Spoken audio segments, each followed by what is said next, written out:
Welcome back to the OHIO podcast. I'm your host, Eric Boggs, aka the Pod Father, and there's my new merch. It's available.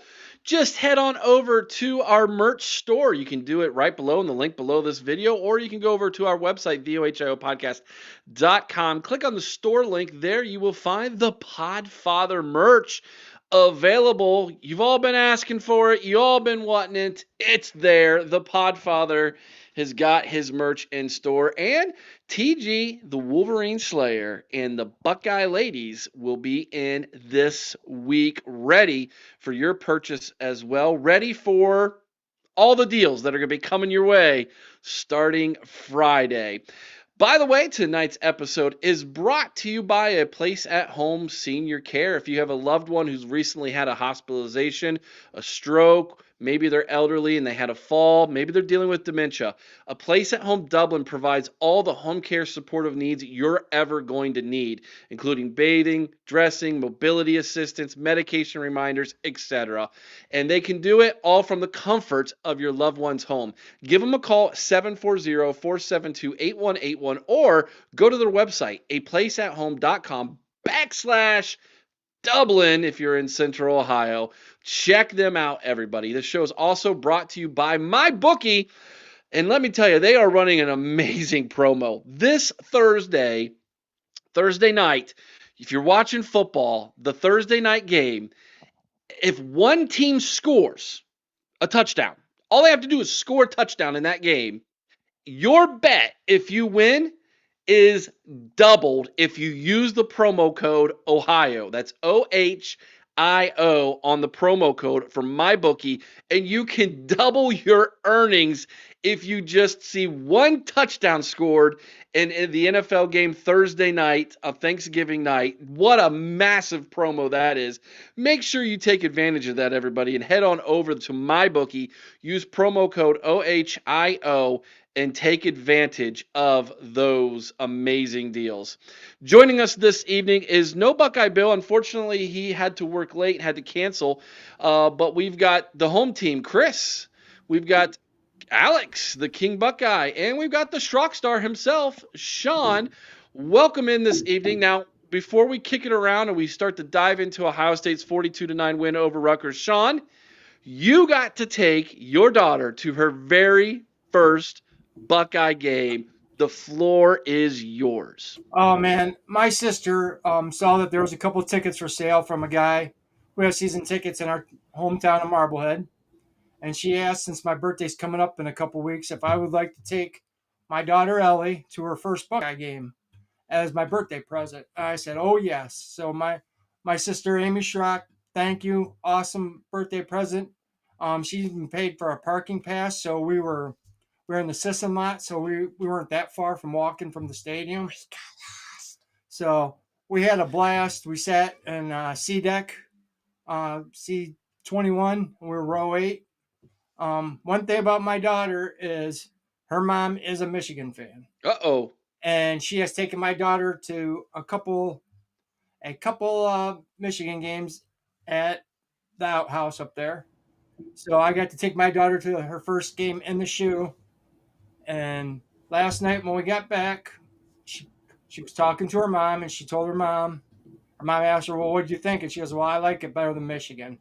I'm a Buckeye fan, so I couldn't have been more prouder, man. I'm still smiling from that. So we had a blast. We got up, it was a long day for her, but it was great compared to last year, because I went to the Michigan game. So last year, Eric, freezing our butts off and that. So this year the weather was like 50 degrees. So, I mean, it was such a great experience. No, that's awesome, man. That's great. Now I hear a little one whispering. Yeah, she said she'd be back in a second. Okay. She got a little nervous. She said she'd be right back. Okay. Did she say you got lost, Shaun? We got lost coming because we had to walk around the stadium at the end of the day, and we went over the wrong bridge, so we ended up taking a scenic route back to the parking lot. So it was the first time I ever parked in that spot. And to be honest, I've only been that was my 4th Buckeye game of my life, so I went to. So I was a season ticket holder for the Browns, so I know my way around Cleveland. I know all the ins and outs of Cleveland, but Columbus, getting out of that stadium, we got a little lost where the parking was, but we found our way. Yeah. My gosh. When you said that you went over the wrong bridge, the only thing I could think of was Keith Jackson saying, the Olentangy. You got to see the Olentangy a couple times. Yeah, we went over the Olentangy, that's for sure. But we had a blast. I'm glad that they won. It was a great time. I mean, that game was a little, we'll get into it, but Yeah. Yeah. You know how We it was. absolutely will. Make sure you're all hitting the like button this evening. We've got 41 of you watching right now on YouTube. We got 13 on the old X. 4 on Facebook tonight, 1 on Twitch. So if you don't mind sharing the show tonight, let's see if we can't get a big old number in here. We're going to talk a little bit about the game here starting off, and then we're going to jump into, and there she is, everybody. There is Allie. Allie with an E. Allie, are you a Buckeye fan? Yes, I do like it more than Michigan. I think there's way more flaws Ohio had than Michigan, especially like the seating. You mean the Michigan had a lot more flaws than Ohio? It Yeah. was better at Ohio. Oh, Yeah. different. Yeah, never mind. All right, Good Allie, question. don't leave, Allie. Come here. I'm getting something. She wants to show you her Oh, okay. certificate that she got. Oh, look at that. Hey, there we go. First game certificate. Make Love sure it. you frame that, Shaun. I got a couple pictures of us, really nice pictures, and gonna frame it with the picture that we had. So Yeah. TG gives you a shout out, Ellie. She says, hey, all right, we're going to test your fandom real fast, all right? Okay. OH. I-O. There we go. All right. Welcome to the Buckeye Nation, girl. We're glad to have you. Thank you. go box. Go Bucks. Go Bucks. There you go. Good job, Ellie. Thank you, Way to guys. go. making Get our her own show, Eric. making her podcast debut. That is Ellie. Well, I told you last week how her and her friend tried to launch their own podcast, then got into StreamYard and tried to launch on here, and she had my jersey and my hat on, and she had the microphone on, and she had her friend on the iPod, and they were trying to launch the Best Friends podcast, and I'm just like, thank God I don't have the access, or that would have popped up on her channel. Maybe TG and Mika could have the 3rd edition of the Buckeye Ladies joining them pretty soon. How about that? There you go. She said yes. Fantastic, everybody. That is so awesome, dude. And I'll never forget my first Buckeye game. It was amazing. All right, Alex, we're gonna kick it to you next, man. Your thoughts from Ohio State's 42-9 win over Rutgers. First of all, can you see me and hear me? Yeah. Because on my screen it says offline and I have a gray screen, so I freaked out and reloaded to come back in here. Okay, good. Yeah, I mean, first half, obviously there was a lot to be desired there. There's a clear miscommunication issue with these other wide receivers and Julian, in my opinion. Obviously, the offense is definitely a lot different without Jeremiah Smith and Cardinal Tayden. So we'll need at least one of the two coming up here next week. But I think they really started to click a little more in that second half. The running game definitely got to a good spot. And hopefully we're done with this Tegra little experiment, because anytime he's not in, we seem to run the ball better. 2 + 2 = 4 to me. I think it's that simple. But, all in all, I like the way we finished that game outside of our backups once again screwing over the starters and lighting up a touchdown late. Caleb Downs was visibly annoyed and upset by that, so as he should be. I mean, that starting defense, I mean, how many touchdowns have they given up this year? 2?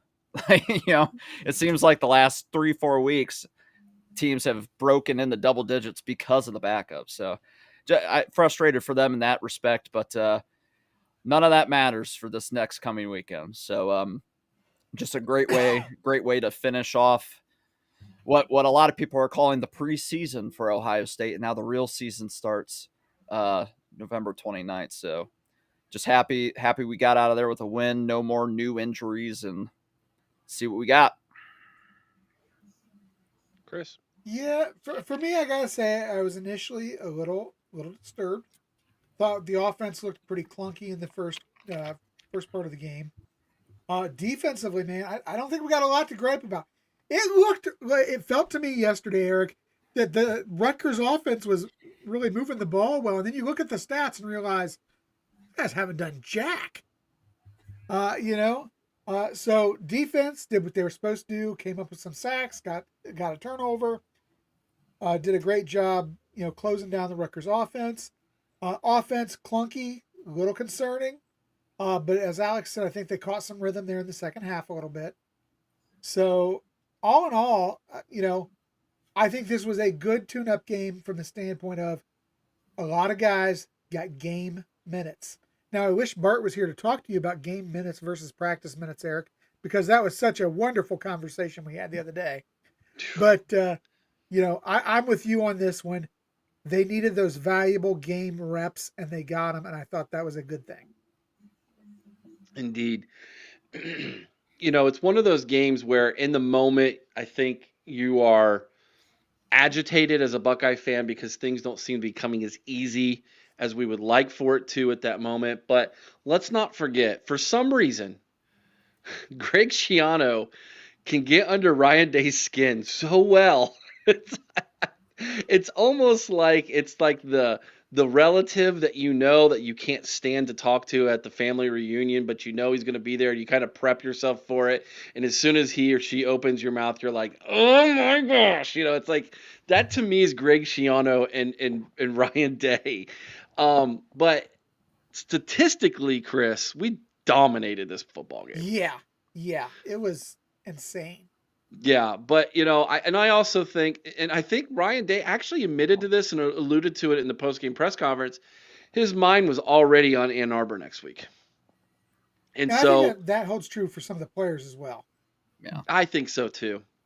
I do, and I'm okay with that because it was a dominating performance again against a team that is very underwhelming, but a team that is now 5-6 and would be playing a 5-6 Penn State team next week in a game that actually matters in the Big Ten. And who would have ever said that Rutgers Penn State would have been a 5-6 teams playing at the end of the year? But here they are. But anyways, Shaun, your thoughts about the game itself yesterday. I know you had a great day with your daughter in her first game at the shoe, but what about the game itself? What did you see in person that maybe we didn't see or we haven't alluded to as people who are watching on television? I was very frustrated. Honestly, I think maybe if Bo doesn't fumble that ball right away, maybe it's a little bit different. We get that touchdown on that first drive. I think that was kind of let the air out a little bit. But there was a lot of things that I was really frustrated with when it came to like our offensive line, like not cutting off the backside blocks.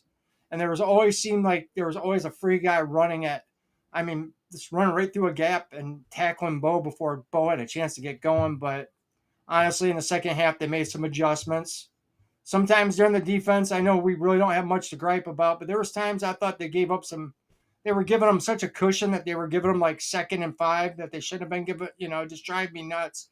You know how I am with zone coverage anyways, but just to watch them complete an early pass, and I just don't want them to do that next week and get Underwood going at all.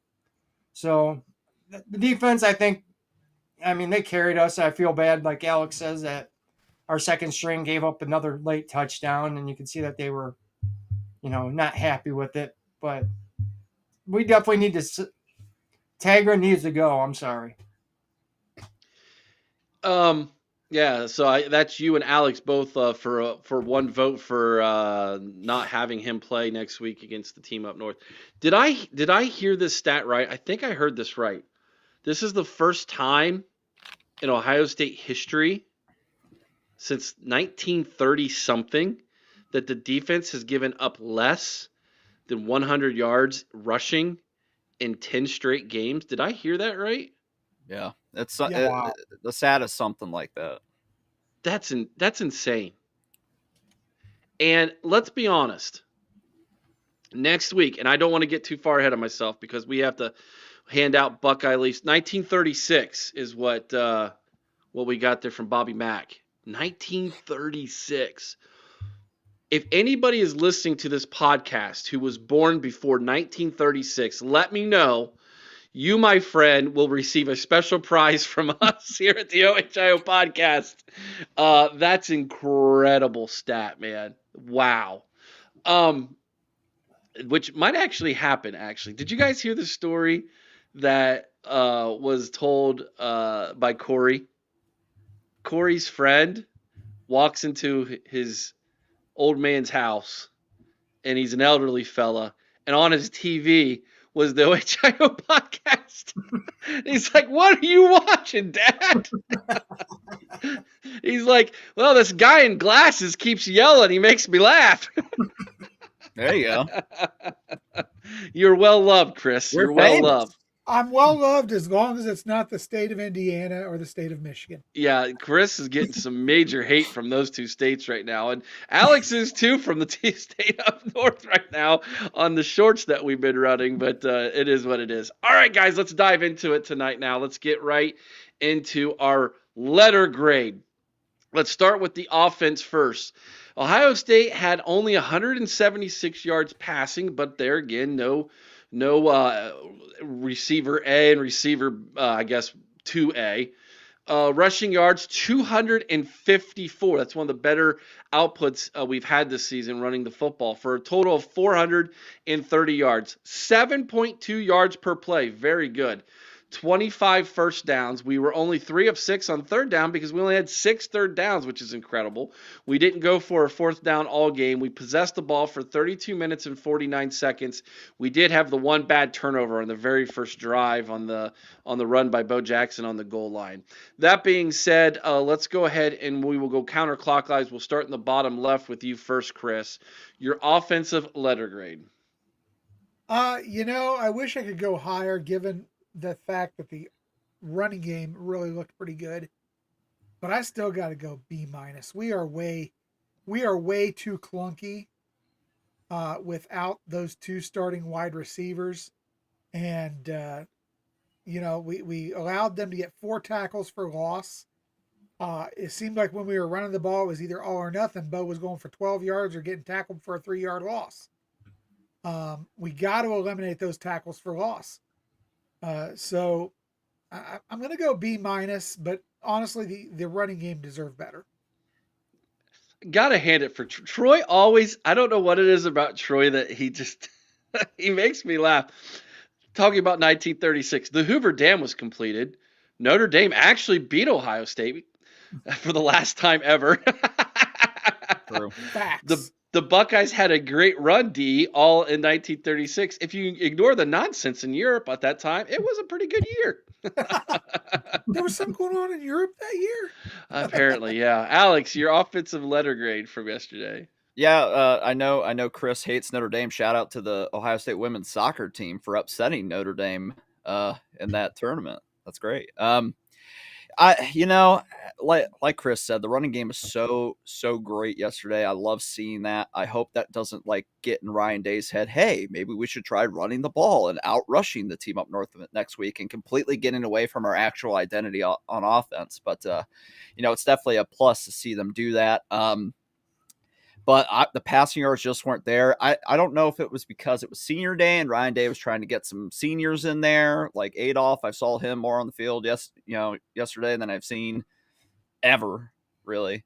And we seem to play a lot of tight ends a lot of times, which confuses me to a point. But I'll give it a B plus simply because the run game did do so well. And given the fact that obviously Jeremiah and Carnell didn't play, and there still isn't that chemistry built there yet, and hopefully that just ends and we just get Jeremiah and Carnell back next week, so we don't have to worry about that anymore. But I'll take one of the two. But B plus I think is a fair grade given how slow they started, but how good they finished. Shaun. Well, I'm going C plus. Now I might be, putting too hot, too strict, but the passing game at times looked atrocious. Then I still don't, for the love of God, I don't know what they were doing, trying to get Lincoln in there and changing our quarterbacks around like that. I mean, they did pick it up the second half and things clicked, but without Carnell or JJ or one of them, we could be in some serious trouble next week, guys, and that kind of worries me. But they did pick up the running game, and the running game at times looked really good. So if they play the right linemen, I think we will be able to run the ball good next week. But I'm saying C+. All right, let's flip it over to the defensive side. I'm a B, by the way. on the defensive side, we gave up 81 yards passing and only 66 yards rushing for a total of 147 yards, 2.7 yards per play. They did give up 12 first downs. That's one of the higher first down marks we've given up this season. And they were 5 of 14 on third down, 0 of 2 on fourth down. Rutgers only possessed the ball for 27 minutes and 11 seconds, and we did produce one turnover. Shout out Cade Curry for his best Jack Sawyer impersonation. This close from the touchdown, man. This close. Chris, your defensive letter grade from yesterday. I got to go with an A, man. I mean, you look at this, they held a 3,000-yard passer, nearly a 3,000-yard passer to 81 yards. They held a 1,000-yard rusher to 52 yards. We got 4 sacks, had 6 tackles for loss. We had 1 fumble and would have had an interception if not for a stupid penalty. I mean, I think they did everything that we could have possibly asked them to do out there against Rutgers yesterday.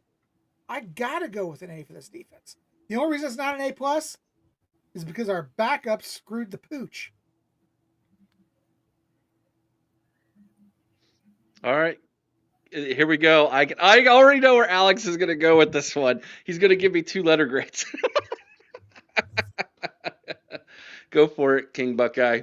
If we're separating the two, it's an A+ for the starting defense, and I would give the backups a B, and that would be being generous. So I'll average it out. I'll go A like Chris did.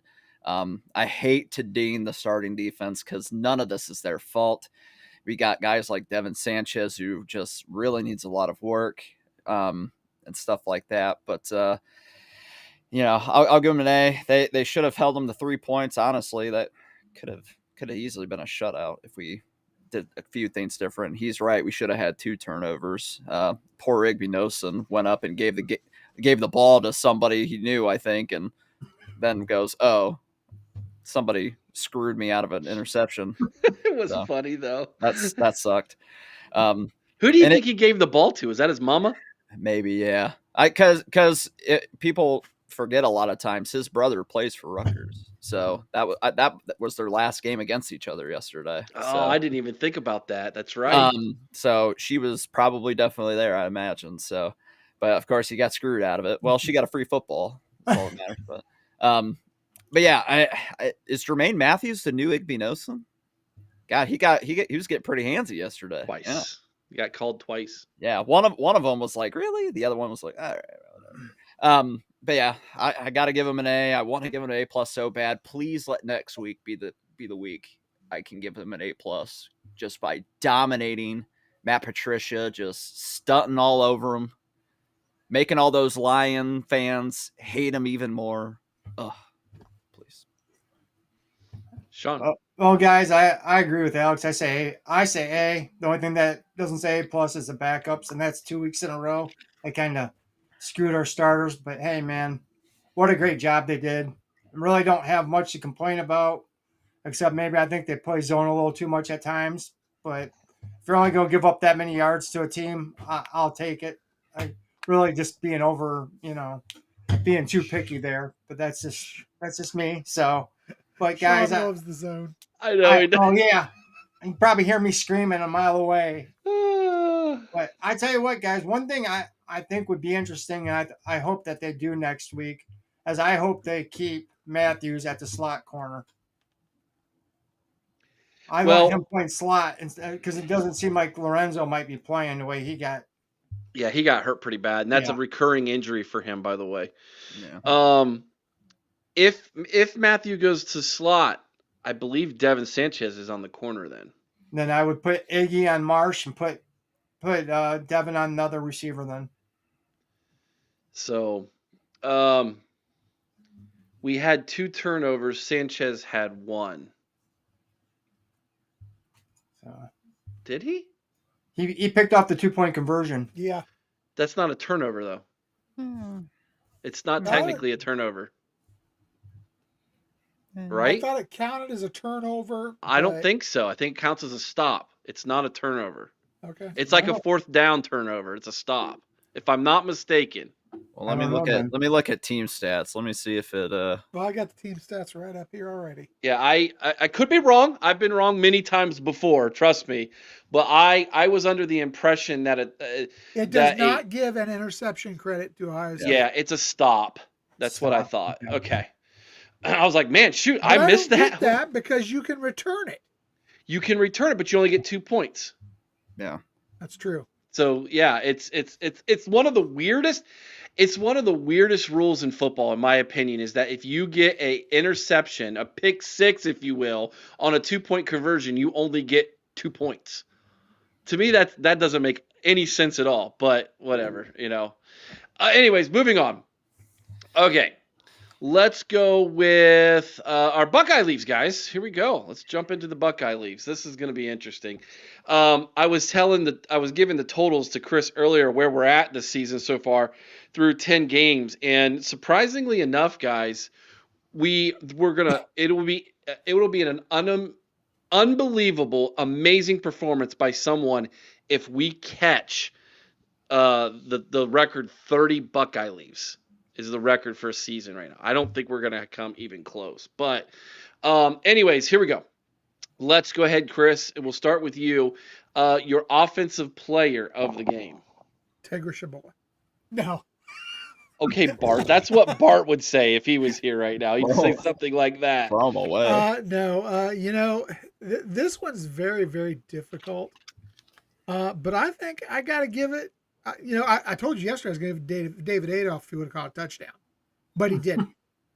So I got to go with the transfer. Let's give it to Max Clare. Best game as a Buckeye. 7 catches, 105 and a touchdown. He looked good out there. He was the passing offense yesterday. He was the weapon. Yes. Thanks, DK. Yeah, I'm glad the chat's with me because Sage, I'm not to derail the show. He's like, I agree, Eric. If you block a field goal and take it back for a touchdown, it's not 3 points. Exactly. You get 6. Yeah. It's ridiculous. Anyways, continue on. Alex, your offensive player of the game. I'm an avid member of Buckeye Twitter, and we all know how toxic it gets. And I found it funny that at one point during the game, somebody tweeted out, Max Clare is missing his opportunity to really make a mark as a Buckeye with this game right now. And then he just casually starts catching the ball and does what he does. It's Max Clare for me too. I'm going to make Eric's graphic job a little bit easier. Absolutely best game as a Buckeye. He definitely deserves his Buckeye leaf from anybody who wants to give it to him because without our 2 best weapons, he needed to step up, and that's what good Lord, he got 105 yards, and Julian Sain threw for like 150 something. So basically, all of Julian Sain's passing yards are to that guy. So he gets it. Shaun. I'm gonna go Max Clare, but Bo Jackson a close second. If he wouldn't have fumbled on that first drive, he would have had 3 touchdowns and over 100 yards. I mean, shout out to the kid, though. I give him a lot of kudos for making a big mistake like that and bouncing back and showing that he can, overcome adversity and go back out there and run for 100 yards and 2 touchdowns. But Max Clare, he balled out for us, so I'm giving it to Max Clare. The most important thing, Shaun, is he made that mistake against Rutgers. Yep. Yeah. Well, and if you watched my good, bad, and ugly yesterday, one of my uglies was we were fumbling the ball everywhere. Even after plays, out of bounds, we were fumbling the ball. We fumbled and recovered it one time, so I was glad about that. But we had the fumble-rooski going on bad yesterday, and I was like, guys, this is not the time to get butterfingers at this point in the season, man, because we can't be doing that at all. Not going into this game. All right, your defensive player of the game, Chris. What? Is there any question? No. Come on. This one has to be the senior stepping up big. Go Caden Curry. He was just an absolute monster out there yesterday. He had what? I'm trying to remember what he had. 6 tackles, I think. 6 tackles, 4 2 assisted, 4 by himself. 2 sacks. 2 sacks, 2 tackles for loss. And fumble, all he did was get a strip sack. a forced fumble recovery, and he should have had a touchdown because as he rolled over the guy, he didn't touch the ground, and the ball was Agreed. actually on the goal line. They should have reviewed it. Yeah. So I think Caden Curry's an easy choice here. Yep. Alex. Yeah, what was crazy about that too is all of a sudden the offense goes out and it was looking like we almost weren't going to score a touchdown after getting that. And I was just like, you've got to be kidding me. Like, what are we doing here? So, yeah, it's Caden Curry. This guy, boy, I wish he could have got more playing time like last year too, because he just makes such a big difference, man. And I look for him to do the exact same thing this coming weekend. He did get robbed of a touchdown. Shame on those refs for not reviewing that. And Ryan Day, hey, you got a red flag if you need to use it. So, you could have threw that out there for him, but it is what it is. It's him all day. Let's make it 3. Caden Curry. Let's make it 4. Great senior day performance by him. In all honesty, I was so happy to see that. Chris and I got to meet Caden's mother at the tailgate a couple of years ago. Great family. You ask any Indiana fan, they're still a little bitter that Caden Curry came to Ohio State. He literally grew up in the right in the backyard of Bloomington, Indiana, and became a Buckeye. And I'm so glad he did. He waited his time patiently for 3 seasons behind Jack Sawyer.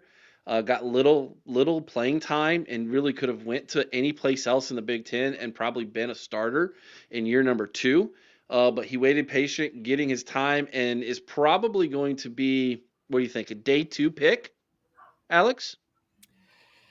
Probably right now, like mid-second, I would say. Obviously, like guys like Caden McDonald play their way into the first round, and Curry still has time to play himself in that first round too. I think it's entirely possible if he has a good playoff run and stuff like that. But yeah, I think early mid day 2, pretty solid projection for him right now.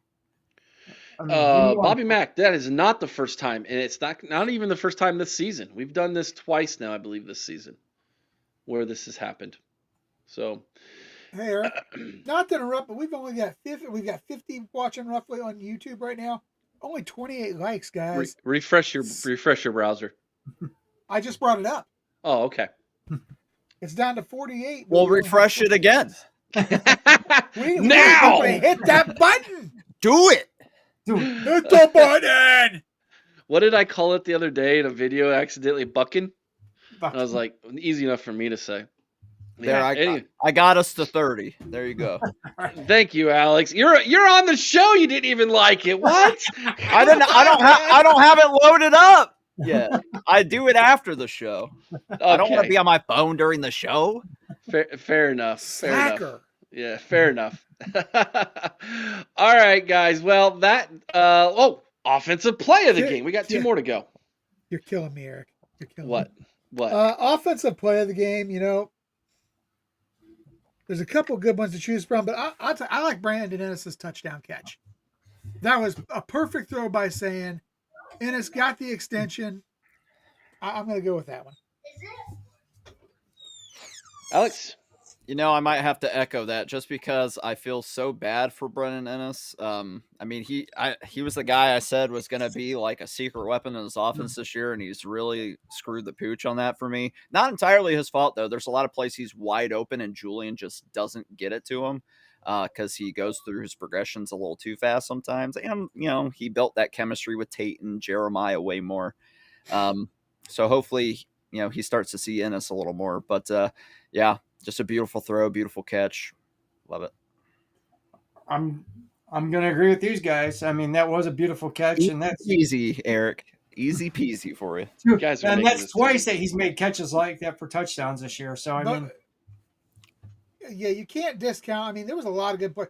The 15-yard run by Jackson was beautiful. The 50-yard run by Peoples, another beautiful one. I mean, hey, guys, when the offense hit, it hit hard. About that 50-yard run from Peoples, right? Shout out for the blocking on that play. That was fantastic, man. Jelani Thurman with a great seal on the inside of that on the second level, man. That was fantastic His block. best block of the season. That's his, by far. I think it kind of gets lost in the sauce because he didn't leap anybody. He didn't have to leap over anybody this week to do it. But if I'm not mistaken, is that 3 games in a row Peoples has a TD run? Or is it only 2? Oh, did he have one against Purdue? Well, I'll tell you what. I'll tell you right now. I don't think he had one against Purdue. No, it's only 2. Yeah. Well, Still, though, I mean, let's hope 3 comes next week because Yeah. that would be a sign of good things. It's 2 because he had 2 versus UCLA, Yeah. and then he had one Okay. last week. All right. He's hitting his stride at the right time. Exactly. All I can ask for. Yeah. All right. Well, you guys are making the graphic really easy, and I have a feeling we might make it the same for everything. Chris, your defensive player hit of the game. Again, do you have to ask? There was a couple Nope. impressive hits. No. I mean, obviously, you talk about the hit that Caleb had on the sack. You talk about the hit that Lorenzo Styles Jr. had. Both great hits, but without a doubt, the defensive play of the game was the strip sack. Caden Curry. I think that's an easy one. Alex? Yeah. Curry. Okay. Shaun? Yep. No doubt. Oh my gosh. Wow. Now this one, I don't know that we've ever had the same for all 3 for every category ever in the OHIO podcast. This might be a first. It's just too easy this week. It is. It's too definitive. I mean, you could have made an argument for Bo Jackson for offensive player of the game, but just with Claire not having stepped up like that before, and he finally did, it was like, okay, cool. Like, he can be a weapon in this offense when he needs to be. So Yeah. And he may need to be next week as you look at a cold, weathery forecast in Ann Arbor where maybe those deep throws aren't going to come as easy, especially if you don't have Jeremiah Smith and Carnell out there. Which is a great segue, Chris, to what we're going to talk about after the commercial break, because we've got one topic left in this game that I want to address, but it'll segue into turning the page and, of course, looking towards the game. And so we will be back in just 1 minute. Here is our commercial. We will come right back to you. Hang tight, everybody. We have new merch. Just in time for the most wonderful time of the year. Get your OHIO podcast t-shirts, hoodies, and hats, and more thanks to our partnership with King Kong Bart and his printing company in Bucyrus, Ohio. That's right. You can now rest assured that when you purchase merchandise from the OHIO podcast, it is being printed and shipped right here from the Buckeye State. And even better than that, you can financially support your favorite hosts. For instance, if you want to support Mika, you can do so by purchasing her Illuminati merch. 50% of all profits will be shared with each host upon payments. Get your new OHIO pod merch by clicking on the link below this video, the link provided on our YouTube channel, or by visiting our website at theohiopodcast.com. Just click on the store link and it'll take you straight to our new online store. So what are you waiting on? Help support your favorite Ohio State podcast, your favorite hosts, and share your Buckeye pride all year round. OH! Make sure you go check out our merch store, everybody. And of course, by all means, consider joining our Patreon. This is the week to do it. Okay? We've got some amazing deals coming your way. And please, Sarah, she's so loving. My wife she's a doll. Anyways, go check out our Patreon. Guys, hey, basketball team is undefeated. We've watched every game together. Bart and I and Jason. Alex says he can't. He can't yet. They got a big one coming up on Friday, 7 o'clock Friday night against Pitt. So we'll be checking that one out as well over on Patreon. And you get You get the insider information from the man himself, Buck Vader. You get some recruiting information from Mika, and you get Buck Vader's blog. You get all the extra content like TG's NFL rundowns. You're gonna get the Wild Man's What Drives Me Wilds. Shaun, this offseason, I cannot wait for this. Shaun, this is gonna be so awesome. Shaun is going to be watching old game film with the players in the game. How cool is that to get their insights about the games that they're going to watch? I cannot wait for that. And all of that for just $5 a month. You're not going to find a better deal out there in Buckeye Nation. I promise you. It's not. I've been a part of a lot of different message boards that you pay money for. None of them offer you all of this as well. And plus, you get a discount at the online store if you're a member of Patreon. So keep that in mind as well. This Saturday at noon, doors open at 11 o'clock. Baker's Pizza, Bucyrus, Ohio. The watch party is going down. We're going to have a great time. Chris, myself, Shaun, I believe you're going to be coming as well. Yep. Shaun will be there. Bart will be there. We're going to have games, prizes, trivia, a 50-50 raffle. Don't forget, the best pizza in the state of Ohio, voted on that's not just me saying that. That's voted on by the state of Ohio, Baker's Pizza. Yes, make sure you're there early. It will be packed. Doors open at 11 o'clock. Make sure you're there a little bit before 11 so that you can get back in the back room. We will be in the back room, and we will be there setting up and getting ready for the big game. And word has it, there might even be a jersey giveaway. Yes. Hey, I think there's something we're missing. I think we should invite Dave Portnoy to see what he thinks of the pizza, Eric. Dave Portnoy's I would love to have Dave Portnoy show up to our watch party. I would probably get arrested. I bet the chat could raise us bail money. There you go. Yeah, we might need that. Programming note for this week: the Buckeye ladies are moving from Thursday to Wednesday night. Obviously, Thursday's Thanksgiving, and so we want to make sure everybody gets to spend time with their family. So Thursday night, the Buckeye ladies will be live at 8 o'clock. The actual Ohio State versus Team Up North preview that we always do that kind of runs in the place on Wednesday will either run Wednesday morning or we will run it on Thursday at some time at some point so that you still get it. There's going to be a ton of extra content this week.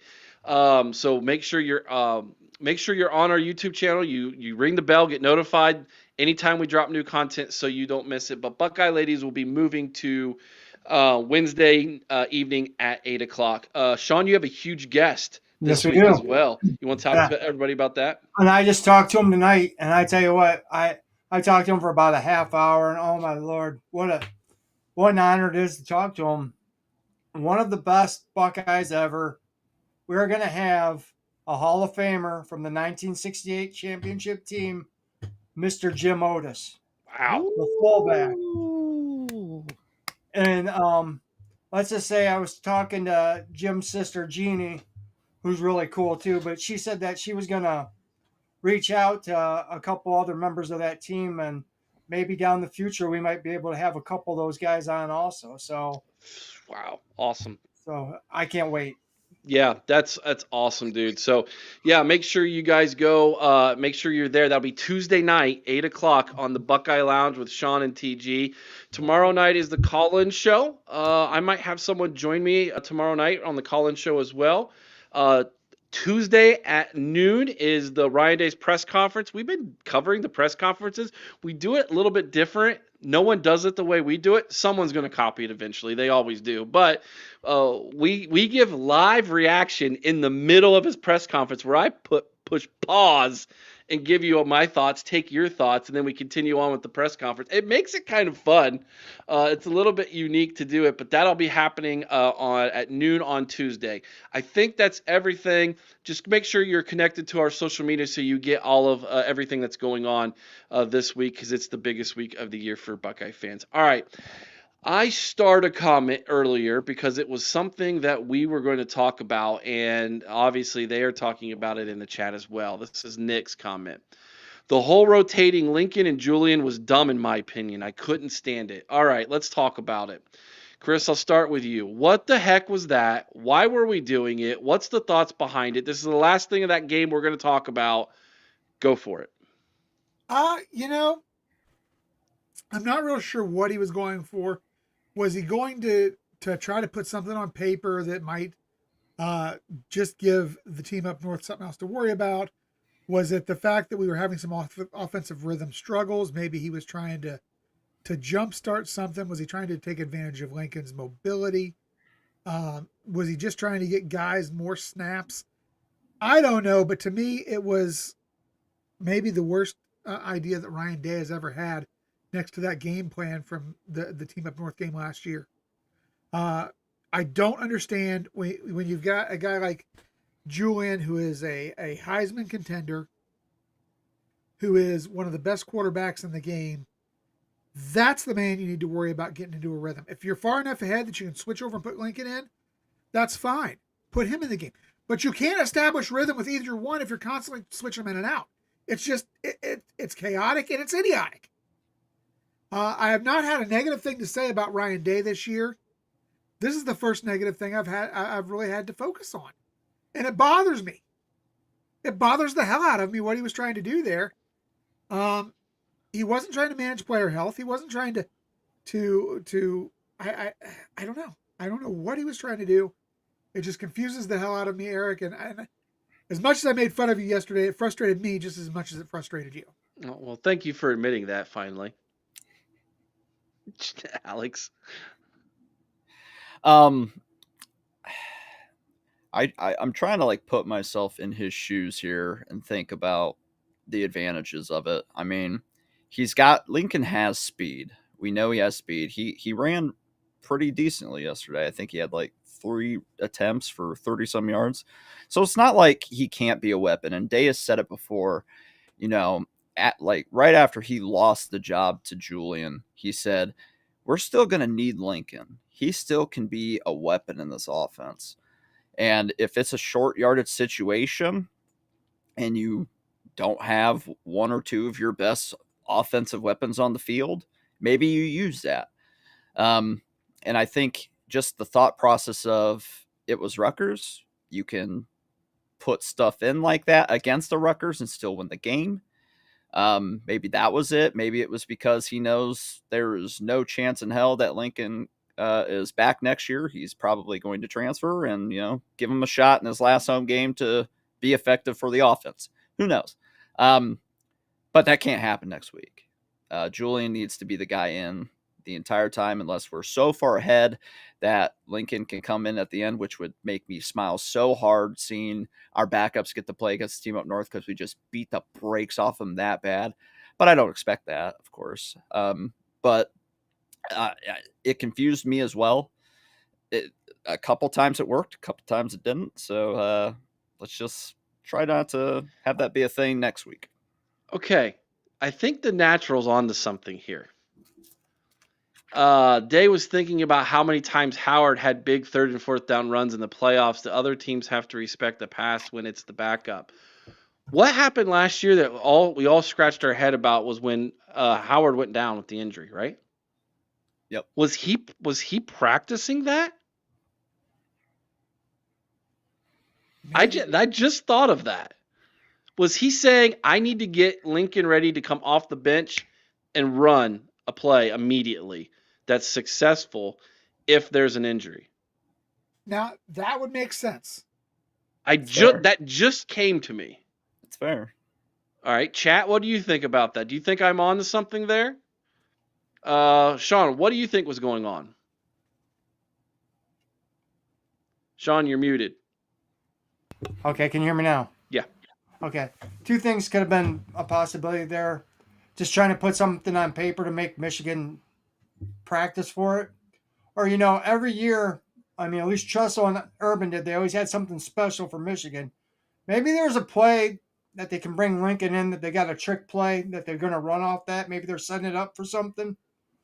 But, the one thing I didn't understand was it was 4th down and 1, and they had him in the game and ran that rollout pass, and thank God the guy roughed them, or it would have been a turnover. So it just drove me nuts why they had him in there. and I think the chat's agreeing with me, which I love positive affirmation. Thank you so much, chat, for agreeing with me. My ego appreciates that. You stop to think about that. Even on the fourth down, okay, let's say Julian gets hurt on a third down. Yeah. And you've got to get a first down on fourth down. Guess what, Lincoln? You're in. Let's run a play. It almost felt like we're up comfortably enough here. I'm not worried about losing this game. I remember what happened last year with Will Howard, how it affected us as a team to bring Brown in at that moment. Was it Brown? Yeah, it was Brown, right? Yeah. Yeah. Oh, Larry are you laughing at Larry Daniels? I muted myself for that, Larry. Thank you. Gosh, you guys are going to give me a heart attack. One of these days, I'm going to die live on air because of the stupid next man up crap. I don't know. I think that might be, we might be onto something there. Huh. Anyways, it felt clunky. It felt awkward. It was like trying to, hey, you just broke your hand. You're a pitcher. Now you need to pitch the next one left-handed for the first time. It's like, listen, I'm not. Was it Steve Abbott? Was that his name? Was the guy who had the glove and he could switch his hand and glove? Was that his name? He was a one-arm pitcher. Yeah. I remember he only had one hand and he would. Wasn't there a pitcher who was ambidextrous who could pitch both hands? Yes. I think it was. Anyways, it felt odd to watch it happen, and the chat's laughing at me because yesterday during the game watch over on Patreon, shout out to all of our Patreon members, I blew a gasket during the game because I was like, what are we doing? Well, this is insane. I was just, but now that I look back and think about it, we give Ryan Day so much credit, Alex, for playing three-dimensional chess. Is that what he was doing? Well, you want to know what else I don't want to see? I don't want to see us try to throw a kickoff to another player next week. I don't want to see that next week at all, or for the rest of the season, because if we don't have it perfected by now, don't do it again. Well, that was but Alex, to push back on that, there was, I think, a big reason that failed, and Eric, you touched on it yesterday during the game. Who normally is part of that play? Lorenzo Styles the guy Jr. who was carried off the field. But I don't want to see it. And it was Brandon Ennis, who's like, I think Brandon Ennis might be 4 inches shorter than Lorenzo Styles Jr. Yeah, so maybe. Oh, God. But hey, you know what? But it's to your point, Alex, I would rather us do it against Rutgers and it fail and be like, okay, yeah, let's throw that one out, right? Yes. Just don't risk it next week. Just play your game. Don't get cute. Play your game, not to their strengths, but to yours, and you'll win the game by 100. Just do it. Just do it. All right, let's move on to what y'all want to talk about because it's hate week, man. And it's the greatest week of the year if you're a Buckeye fan. It could also be one of the most horrible weeks of the year if we have to endure what we screw Upside Washington. down is fine. Upside down is fine. Washington. Upside down is fine. Let's talk about the monkey in the room. Oh my goodness. Or the monkey on the back. Yeah, well, that's the last monkey Ryan Day's got to get off his back. That's for sure. Yep. We haven't seen Carnell Tate for 3 weeks. We haven't seen Jeremiah Smith now for, what is that, 6.5 quarters? Yeah, something like that. So 6 quarters. Was it Peoples and not Ennis? My bad. If I got that wrong. I thought it was Ennis, but maybe it was Peoples. Long story short, there is a lot of talk about were we just being overly cautious with them. And they're going to be back this week.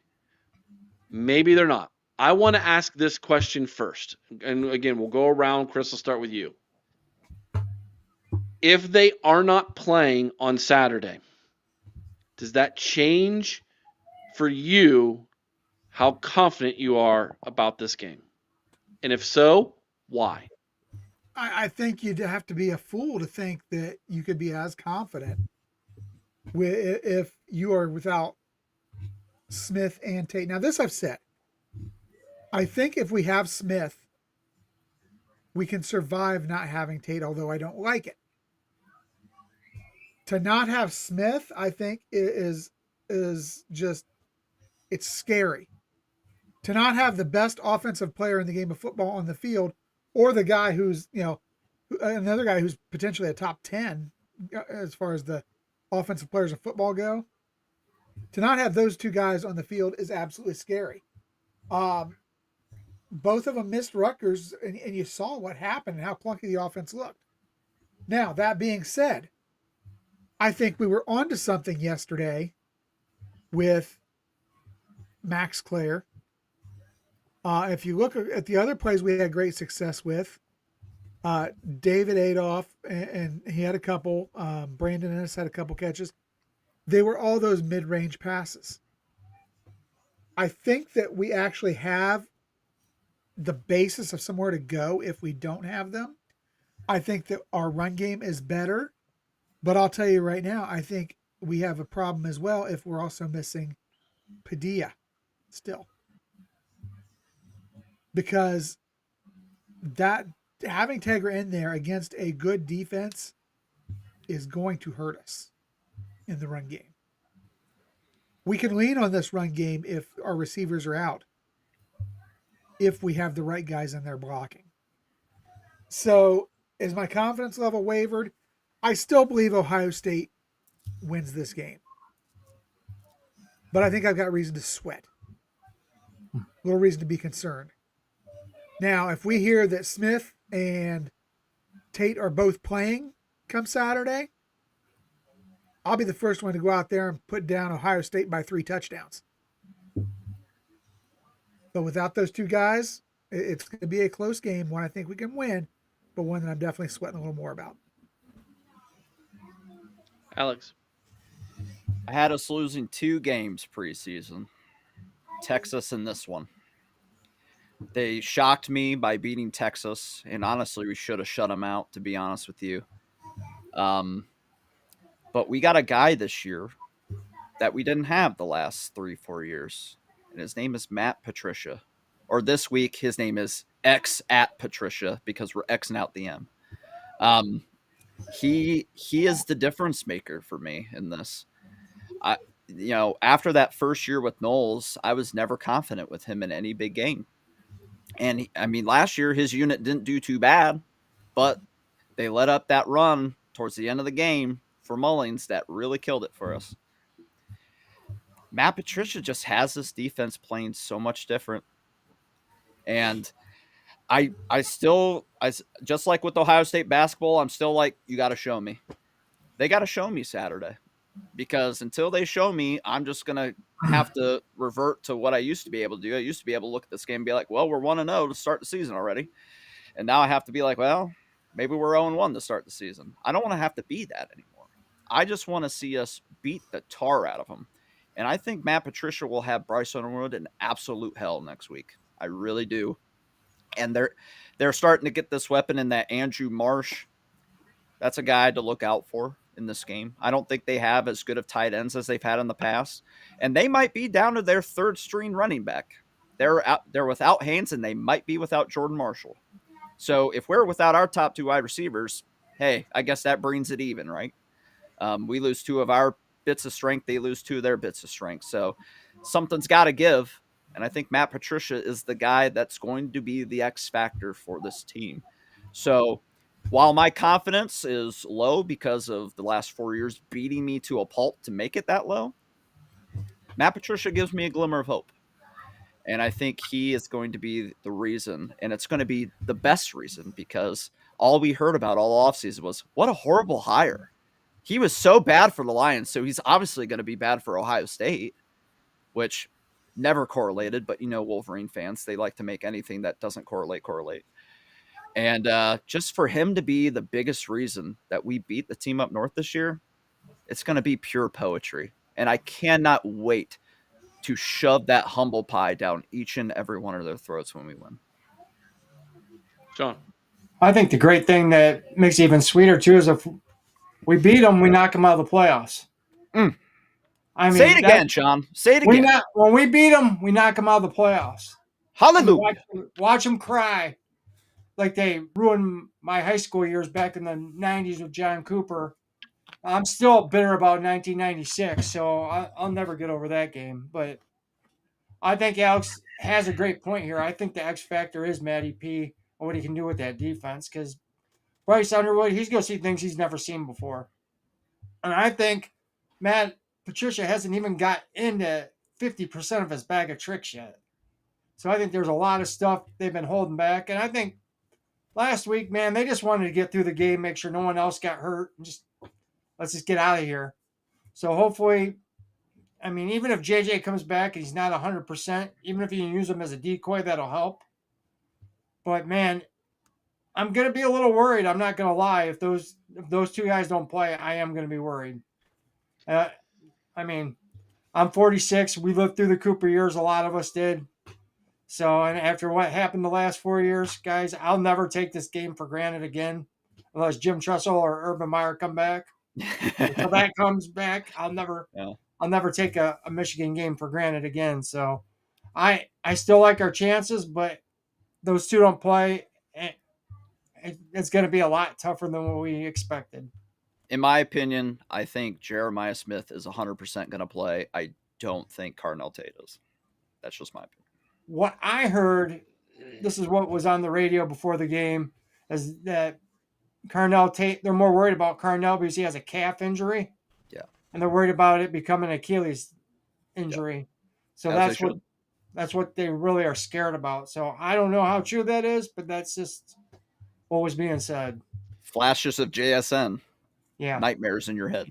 So I am going to take Eric Osbeck's approach here, and we'll just wait for what Buck Vader says over on Patreon, because that is the guys. If you even knew who his insight, where his information comes from, you would 100% agree.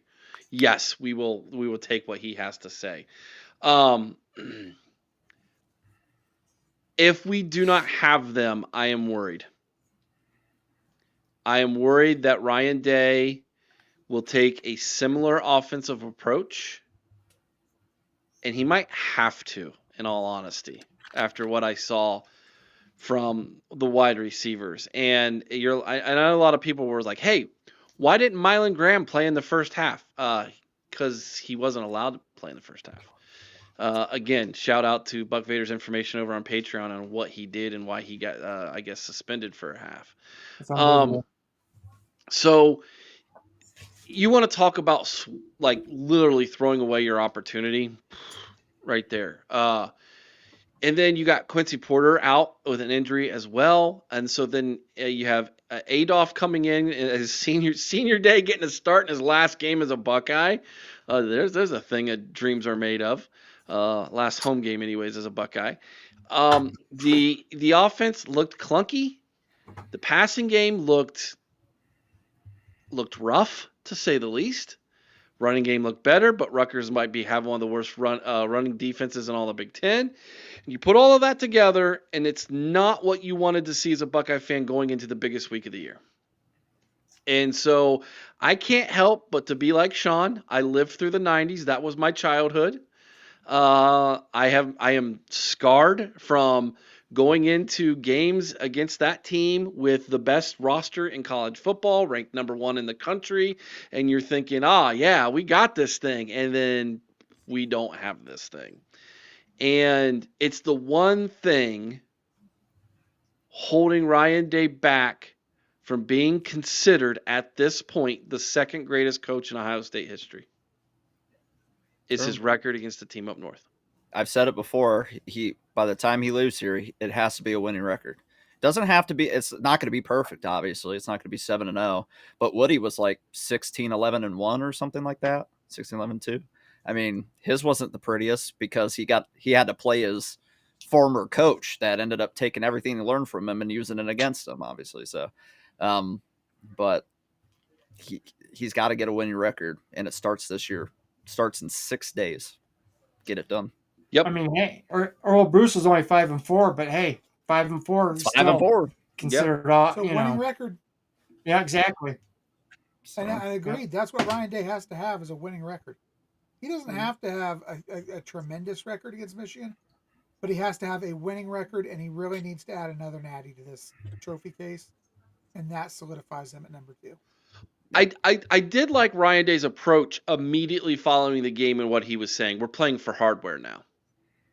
Yeah. I did like his message he was delivering. I loved the confidence he was oozing with. I don't know if you all saw the clip where we were celebrating on the field right before the game ended, and there was like, what was it, like a minute? The game's not over! And he yelled at the players on the field, Yeah. "Stop celebrating, the game's not over."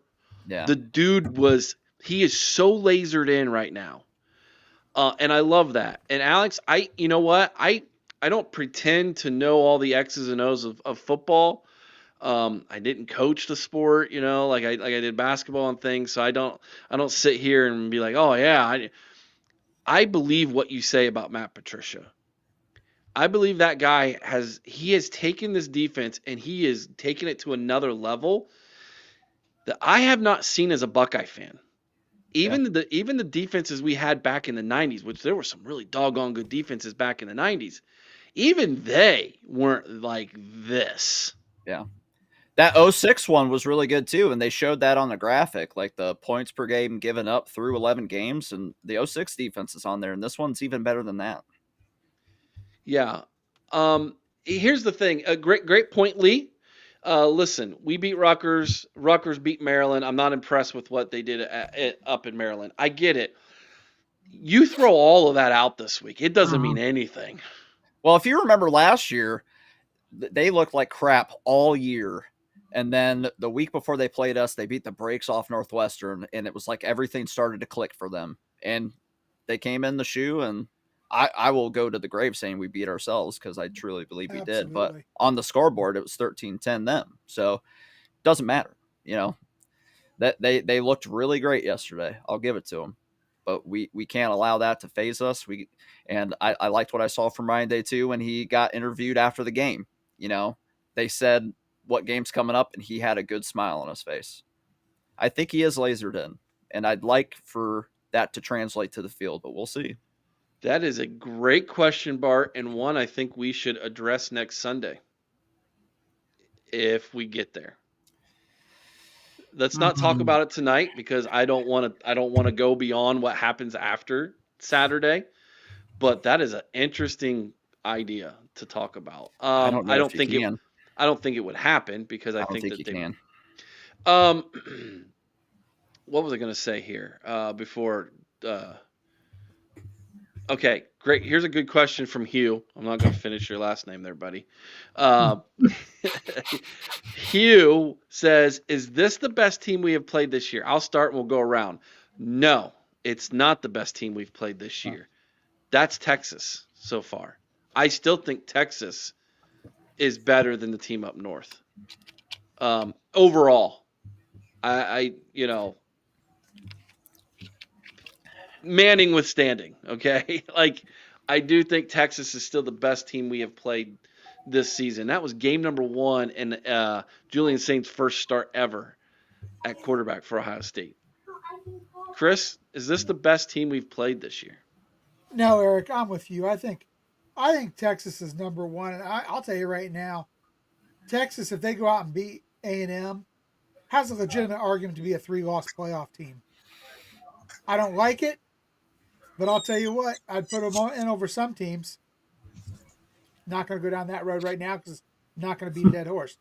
That being said, I think Texas is a better team than any team we faced so far this year. And honestly,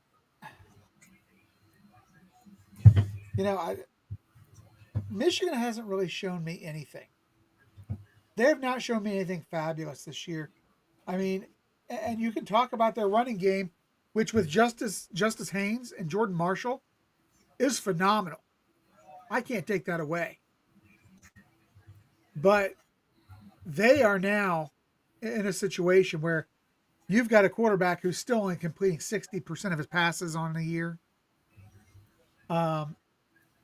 whose best games have come against crap crap defenses, has a 9-6, or 9-5 touchdown to interception ratio. This is a kid you can force to make mistakes. I don't think they're anywhere near it. Texas is definitely the best team we've played this year, but I'm not sure Michigan's even second. Alex?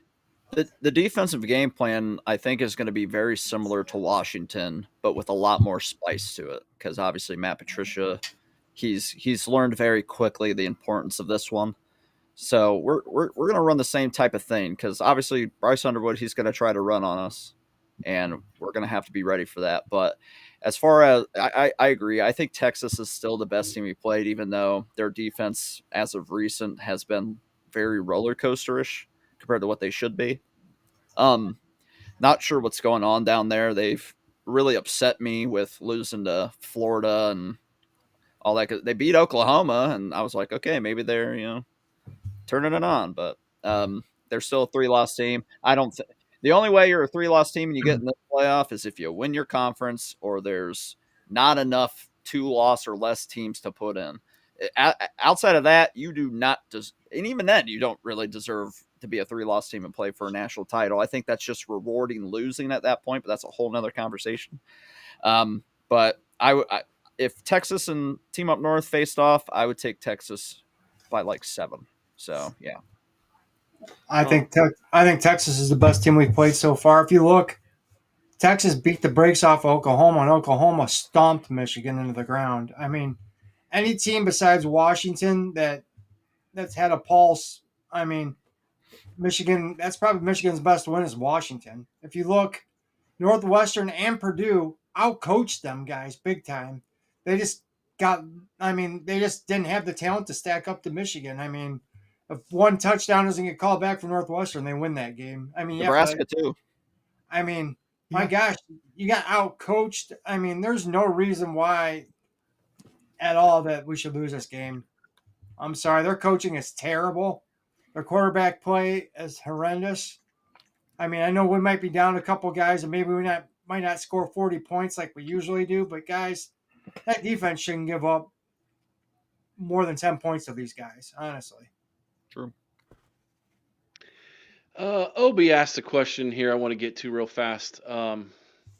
I started earlier. Oh, I better do this one. It was a super chat. Bobby Mack, $2 holler. Obi, you're next. Anyone else think 247 low balls the Buckeye grades? Yes. That's why we do our own rating system, because these guys don't have a clue. Yeah. Oh, that reminds me. Early signing period is next Wednesday, a week from this Wednesday. We will be live all morning here on YouTube for signing day. Mika, myself, maybe some of the other hosts who don't have to work that day. We will be on here. We will be as the commits come in. We will throw up the graphic. We will talk about them. It's going to be a great show all morning long, leading up to Ryan Day's press conference that day for the recruiting class. So, shout out to Bobby Mack. Great question. Obi, what do y'all think about the guy from this team up north who said that Chase Herbstreit is a spy? Go ahead, Chris. You look like you want the floor on this one. Who is he spying for? Who? He wasn't somebody Ohio State wanted. Hell, the old man is a self-hating Buckeye. Why is he going to spy for us? Why? Herbstreit won't even give Ohio State the credit they deserve, and he played here. The guy is a self-hating Buckeye. His kid was not good enough to go here. They are not up there spying for the Buckeyes. Are you kidding me? That is the stupidest thing. My God. That is the stupidest thing I have ever heard. These Michigan morons do they even read before they type? No. The answer is no. They don't have a clue. Ever. They're pre-building in an excuse. That's all this is. Oh, of course. They are pre-building in an excuse. They want us to be looked at the same way they're looked at, as cheaters. We're not the same. We're just not. So take your stupid theories, shove them right up your backside where they belong, because all it is crap. That same idiot tried to say that freaking Herb Street's kid gave Oklahoma the playbook. I mean, that's how stupid this guy is. Don't start with me, Honestly. Bobby Mack. Kirk Herbstreit's a terrible person. And I think he has 4 sons, and he only let one of them go to Ohio State. The other 2 went to Clemson, and then one up north. Like, I'm sorry. If I had a son and he ever said, "Dad, I want to go to school there," I'd say there are like 300 plus universities in this country, and you want to pick that hellhole, you might as well never come home again. Pay for it yourself. You've been disowned. Yeah, I would never be able to look at my son the same way again, and I mean that in all sincerity. People can call me crazy for that, but I hate that you're team not. this You're much. not crazy. I have a stepson who's very good at football, and he's going to be given some opportunities here in a few years. I'm not saying he's going to be going to Ohio State. Don't get me wrong. Like, that would be fantastic, but let's be realistic here, right? Okay. But he's very good at the sport. He has a passion for it, and he's projecting very well in his development. And I told him after this, I said to him, I said, Z, I go, if you ever walked into my office and you said, I got a phone call from the team up north and they want me to visit, I would say, and you took that visit, I go, number 1, I'm not going with you. And number 2, I'll never go watch a game of yours. And number 3, you're no stepson of mine. He just laughed, because that's the level of hate, in my heart for that team, I guess you could say. But I go, by the way, if they were to call you and you were going to offer from them, you are also probably going to get a call from like Michigan State, Purdue, Indiana, you name your Big Ten school as well. Go to right? Indiana. Go to Indiana. Go to Indiana. No kidding. Wow. But anyways, yeah, to me, Kirk Herbstreit failed as a father. I said it. People were mad at me when I said it, but that's how I feel. He failed as a father when he did that. Absolutely. And he can call me a lunatic and everything else and say I'm crazy and I'm off my rocker. What were you thinking? But if you love Ohio State, like I love Ohio State, and obviously you don't. He doesn't. There's no way you would have let that happen. No way. Ever. I said it before. I'll say it again. He's a self-hating Buckeye. Even his 2 kids going to Clemson, I was like, really? Yeah. Because at the time, Ridiculous. they were like public enemy number 1. I'm like, really though? Well, if you look, Spielman's dad told him, "You're going to Ohio State. If you go to Michigan, don't come home again." Great father. Now that's parenting right there. Great father. That is parenting. And he never regretted it. Ever. So, there you go. Nope. There you have it. Unlike Marcus Freeman, who apparently thinks was the biggest mistake of his life. Well, that's beside the point, Chris.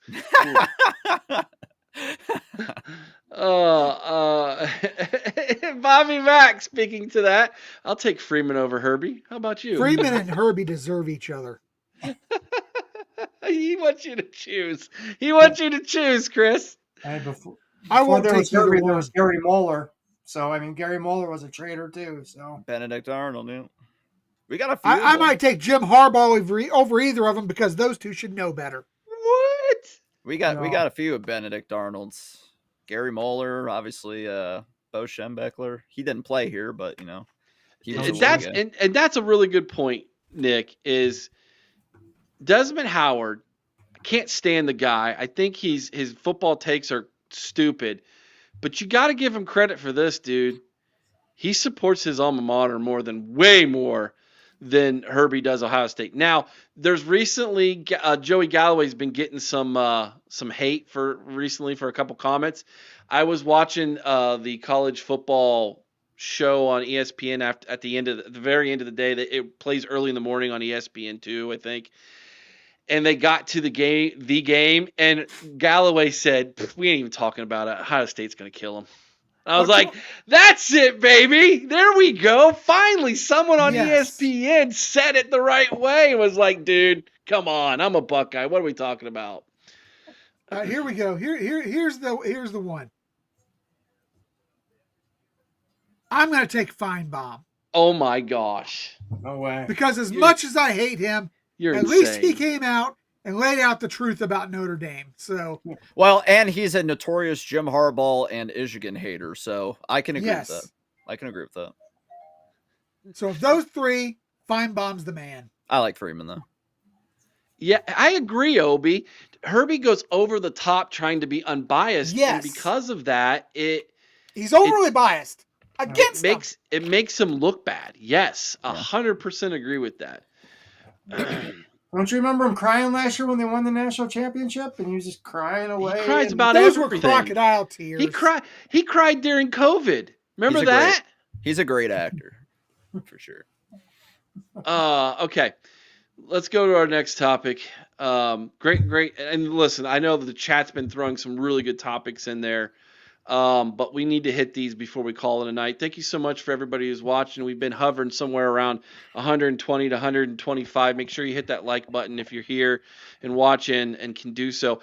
Did you guys know that in order to hit the like button, if you're watching on television, you need to hit the up button, and then you scroll over to the like button, and then you hit the enter, and it'll give you a thumbs up. A lot of people who watch us on TV, that's why we don't have as many likes as we do viewers, because they're watching us on television. And I had to test that out because I was like, yeah, it's probably Maybe they just what's think happening. We're too ugly here. That could be too. That could be too. Where's the heart button on the remote? That's terrible. Or the thumbs up. The thumbs up button, the heart button, or the thumbs up. Like, But we need before we remotes dive that have into the the next up one, button. Eric, can I give out a Buckeye leaf? Sure. Because I'm going to give out a Buckeye leaf to somebody I normally hate. I'll give a Buckeye leaf to Dan Lanning. That's right, the Oregon head coach who called out the SEC for their cupcake schedule the week before rivalry week. Dan Lanning, hats off to you, you little weasel. And to that point, it's going to be very funny because the SEC is moving to 9 conference games.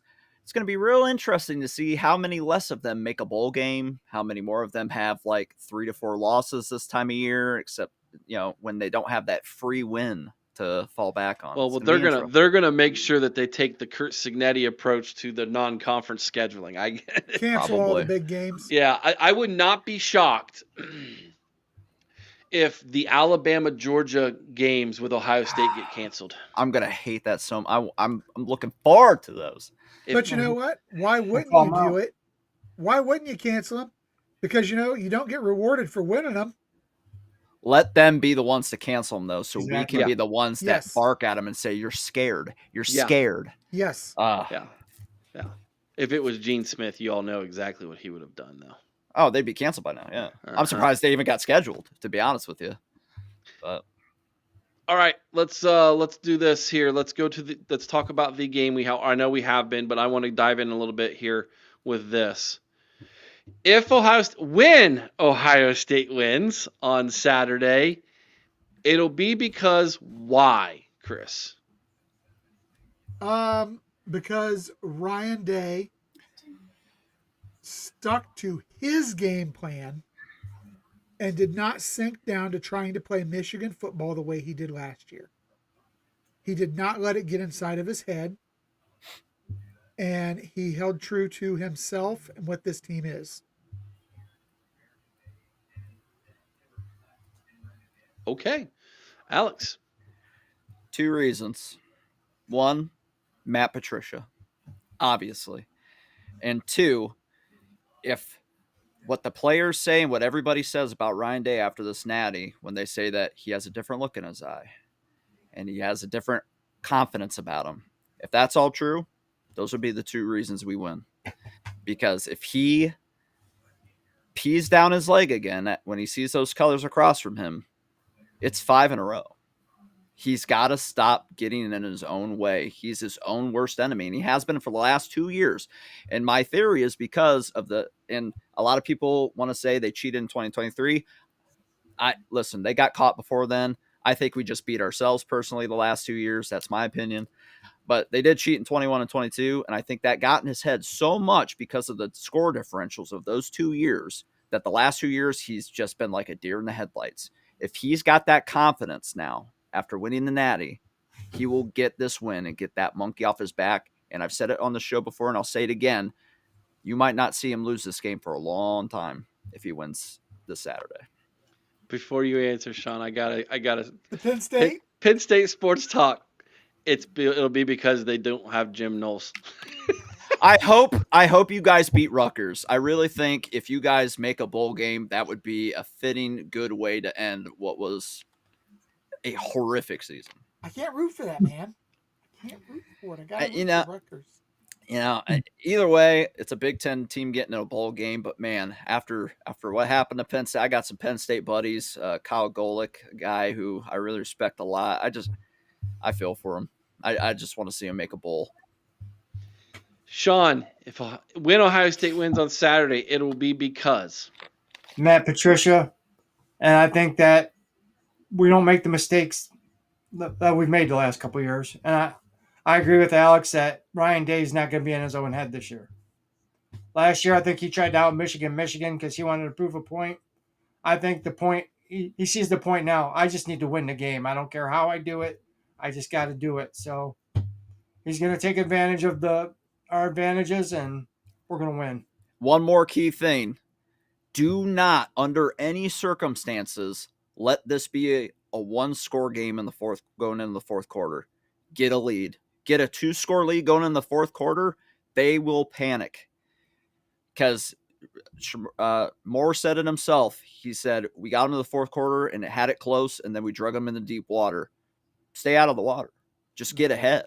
Get far enough ahead to where they have to pass a ton, and that's getting them away from their game.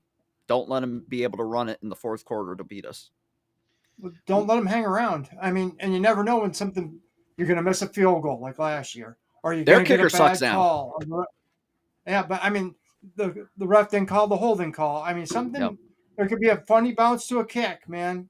I mean, Shaun Springs can slip on the turf. I mean, do not let it come down to one play at the end, like you said. Get ahead of them. They won't be able to play catch up with us. Let's just put them away early so we don't have to worry about that towards the end. And to that, be aggressive out of the gate. For the love of God, be aggressive, especially defensively out of the gate. You've got a quarterback on the other side who's young and prone to make mistakes. Force him to do just that. Don't sit there and let him have time to sit back and be comfortable. Remember what Ryan Day said a few weeks ago. He says, when it's time to turn up the gas, we will. It's gas time. Turn it up.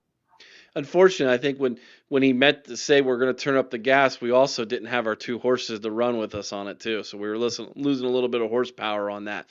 Larry Daniels, is Hartline going to get the yips as OC? You mentioned it. We need to get a lead and we need to put our foot to the pedal to the metal there.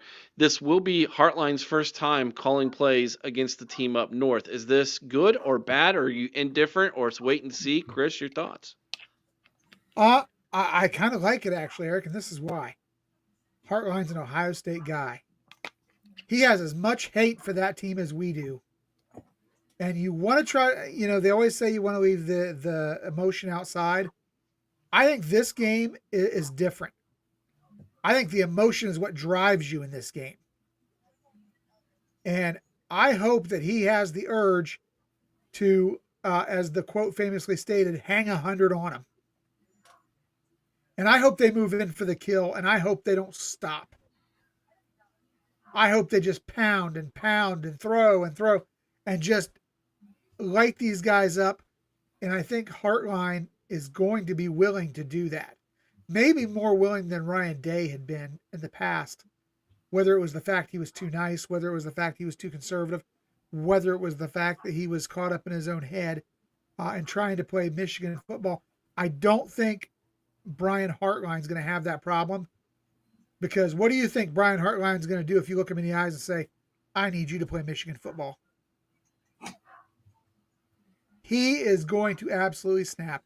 I think this is a good thing. I think Brian Hartline's going to be aggressive. I think he's going to coach angry, and I think that they go out and do what they were meant to do. If that conversation were to happen that you just mentioned, I would not be surprised if Brian Hartline isn't the guy that Penn State Sports Talk is celebrating as the next head coach at Penn State. Absolutely. If that were to happen, which I don't believe that's going to happen at all. Alex, your thoughts on Brian Hartline being the offensive play caller here for the first time in the game? Well, I guess it depends on who he has at his disposal, right? If we're without the 2 top wide receivers, boy, it's going to get it's going to get a little tough. But if he has at least one of them, Jeremiah Smith, because I think he's more likely to play, that's going to make a lot of things easier. And of course, Team Up North fans are going to tell you, well, how is that so? We held him to 34 yards. No, we held him to 34 yards because we didn't dial up enough deep plays to try to get him the ball last year. Anytime we threw to him, it was either a catch or it was a pass interference call. They can't cover him. Even if he's double covered, he could still catch that ball. So if he's playing, get him way more involved this year and really make their secondary sweat. This defense of theirs isn't as good as it was last year's. It's just not. I mean, it's still a good defense. Don't get me wrong. Their rush defense is still pretty good, but they don't got the 2 first-round defensive tackles this time around. You know, they got a linebacker who just came back. He's been banged up. The secondary isn't as good as it's been in the past. I mean, they let Rutgers put over, or not Rutgers. They let Maryland and Northwestern put over 20 on them. You know, they let USC go all over them. Oklahoma go all over them. So there's plenty of tape on what to do to attack this defense, and we have all the weapons to do exactly that too. And we've hopefully have some things that we haven't shown offensively that we could show in this game. So, like I said, it's time to turn up the gas, Ryan Day, and Brian Hartline in this case too. No, leave no doubt. That's the mantra, right? Leave no doubt. Shaun. One thing I want to see him do is Wink Martindale loves the blitz. Let's beat him at it. Let's throw screens. I mean, last year we threw one screen against them and gained like 30 yards. They never threw it again for the rest of the game. I mean, if you got to go, I mean, if we don't have our big guns, go to the shorter intermediate routes. That's fine. I mean, it worked for us last week against Rutgers. Get the running backs involved. Throw them the ball. I mean, Bo Jackson's great out of the backfield. All of our backs can catch. I mean, if they want to blitz people, throw it over their head and beat them. Use their aggressiveness against them. That's a great point. You got to get the running backs in space. Yeah, shout out Bart during the live game watch. I think he's lagging a little bit. Yeah, you're lagging a little bit, Shaun. We're not hearing it very good there. Bart said, Eric knows I love the screen pass. Shout out to Bart when during the live game watch last week, he was like, we need to go with a screen here. And we did, and we picked up like 20 yards or something like that off the screen pass. It was great timing. Let me get to this $5 super chat from our boy Bobby Mack. Caden Curry, 2.5 sacks and downs with a pick 6. Jackson and Peoples both get a TD, and two tight ends score touchdowns. Hot take of the week. That's the formula. If you don't have Tate and Smith, that would be the formula to victory right there. It's led by the defense. The tight ends are great. Your running backs are moving the football and scoring touchdowns. That's for sure. Bobby Mack, can you like plug in the controller and help that with that? Like, can you? Yeah, right. Dial it up. So do we think we see more? Is Porter going to be healthy? Is Graham going to be keep his head screwed on straight and stay out of trouble and be able to play in the? Let's ask Vader. Yeah, in the event that Smith and or Tate is out still. That's going to be a big question. I've not been impressed with Mylan Graham. I'm just going to straight up say it. I hope he changes my view of him right now. He's got a lot of drops. Yeah. Well, and apparently there's a lot of drama. He's got some, as I say, he's got a lot of drama. And that's not going to fly in that room, man. Yeah. Like, you got to be dialed in, and you have to have inside of you the desire to say, I'm going to take my A game and I'm going to take it to an elite level. That's what Carnell Tate has done. That's what Jeremiah Smith done. That's what all the receivers before them have done, is they've come in with immense amount of talent and say, now I'm going to take that and I'm going to make it elite. And let me ask you this question. I'll say this real quick. If he doesn't take that step like now, Chris Henry's coming in next year. Yeah. Chris Henry Jr. He's going to be a portal guy. I'll tell you right now, Eric. If he doesn't make that step this week, I really feel like he's going to be a portal guy. I even asked it during the game when we were watching the game, is this his first step towards the portal? And if it is, don't be shocked if he ends up in Indiana. That's where he's from. Let me ask you a quick question. Do you guys think Brian Hartline being the OC this year has taken away from the overall development of the other guys? Yes. Give me another season. Because if Fair. Quincy Porter comes back next year and he's balling, then there's our answer. The answer is no. He's still. It was more of an individual person than it was necessarily the room of him not being in the room as much. Do you guys remember? Go ahead, Sorry. Shaun. Do you remember in the preseason, he was the one everybody was talking about was Mylan Graham was tearing it up at camp, and everybody couldn't wait to see him, that he was going to be the one. I mean, we had numerous guys tell us that's who they were excited about, and he was the one that was going to shine this year, and he just mentally he's not there. I like Quincy Porter more than him. I have too. He's got better size. He's a dog, bro. He's a dog. So. I don't want people coming off thinking, oh, Eric hates Graham, and I want the young man to succeed and but achieve. He's got to get his head straight. But you can't. The one time I have an opportunity to start here, I have an opportunity to grab the bull by the horns, and you screw up like this to where you're not even allowed to on the field the first half, and you're in the doghouse with the coaching staff, tells me you don't have it here, but so prove me wrong. That's all I'm going to say. Prove me wrong. I would love to be wrong on this, but that one was a little bit hard to swallow.